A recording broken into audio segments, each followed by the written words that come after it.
There's no feeling more intense than starting over. If you deleted your homework the day before it was due, as I have, or if you left your wallet at home and you have to go back after spending an hour in the commute. If you won some money at the casino and then put all your winnings on red but it came up black. If you got your best shirt dry cleaned before a wedding and then immediately dropped food on it. If you won an argument with a friend and then later discovered that they just returned to their original view. Starting over is harder than starting up. If you're not ready for that, like if you've already had a bad day, then what you're about to go through might be too much. Feel free to go away and come back. I'll be here. Alright, thanks for coming with me on this trip. I'll understand if you have to take a break at any point. Just find a safe place to stop and quit the game. And don't worry, I'll save your progress, always, even your mistakes. This game is a homage to a free game that came out in 2002, titled Sexy Hiking. The author of that game was Jazzuo, a mysterious Czech designer who was known at the time as the father of B games. And B games are rough assemblages of found objects. Designers slap them together very quickly and freely, and they're often too rough and unfriendly to gain much of a following. They're built more for the joy of building them than as polished products. In a certain way, Sexy Hiking is the perfect embodiment of a B game. It's built almost entirely out of found and recycled parts, and it's one of the most unusual and unfriendly games of its time. In it, your task is simply to drag yourself up a mountain with a hammer. And that act of climbing, in the digital world or in real life, has certain essential properties that give the game its flavor. No amount of forward progress is guaranteed. Some cliffs are too sheer or too slippery, and the player is constantly, unremittingly in danger of falling and losing everything. Anyway, when you start Sexy Hiking, you're standing next to this dead tree that blocks the way to the entire rest of the game. It might take you an hour to get over that tree, and a lot of people never got past it. You prod and you poke at it, exploring the limits of your reach and your strength, trying to find a way up and over. And there's a sense of truth in that lack of compromise. Most obstacles in video game worlds are fake. You can be completely confident in your ability to get through them once you have the correct method or the correct equipment or just by spending enough time. In that sense, every pixelated obstacle in Sexy Hiking is real.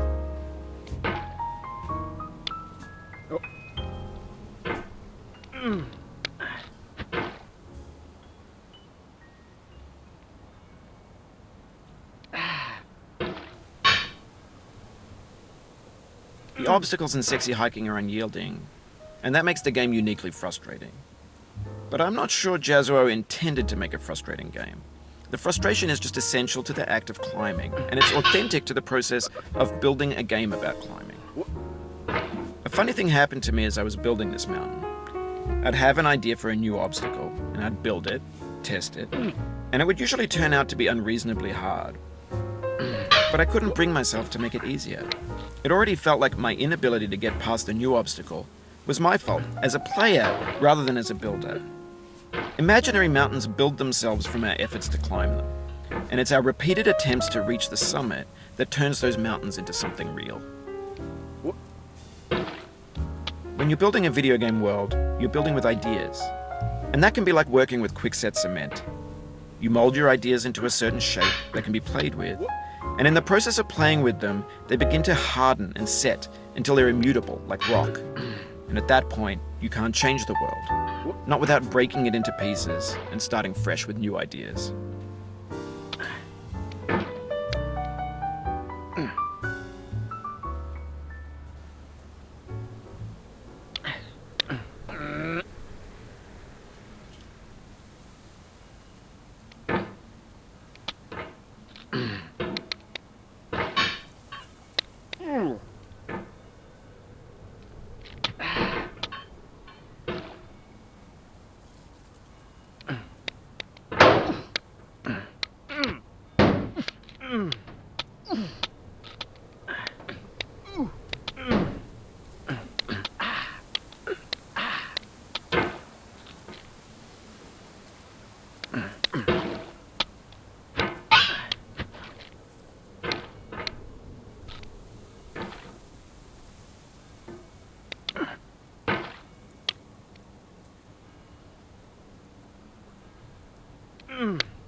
Oh, you just lost a lot of progress. That's a deep frustration. A real punch in the gut.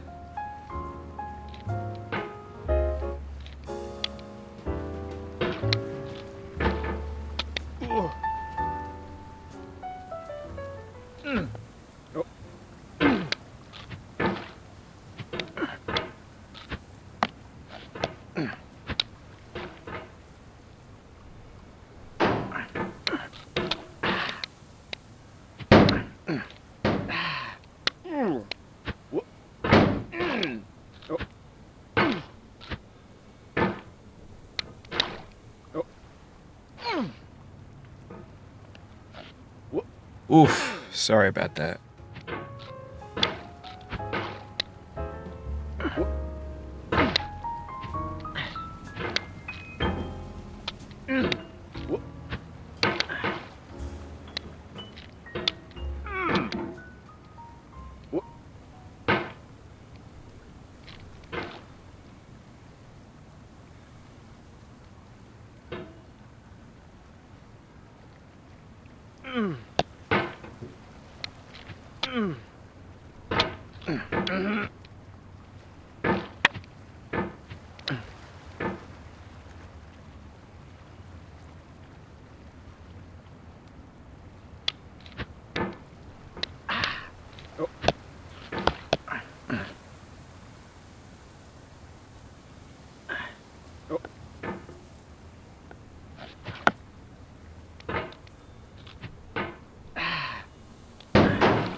For years now, people have been predicting that games would soon be made out of prefabricated objects, bought in a store and assembled into a world. And for the most part, that hasn't happened, because the objects in the stores are trash. I don't mean they look bad or that they're badly made, although a lot of them are. I mean they're trash in the way that food becomes trash as soon as you put it in the sink.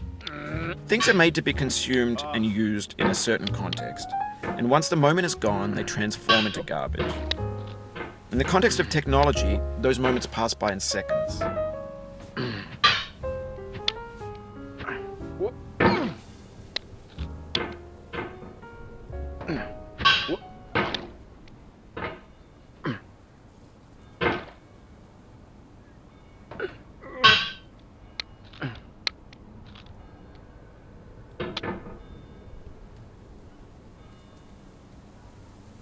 Over time, we've poured more and more refuse into this vast digital landfill that we call the internet. It now vastly outnumbers and outweighs the things that are fresh and untainted and unused. When everything around us is cultural trash, trash becomes the new medium, the lingua franca of the digital age. And you can build culture out of trash. But only trash culture. Be games, be movies, be music, be philosophy.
Maybe this is what digital culture is.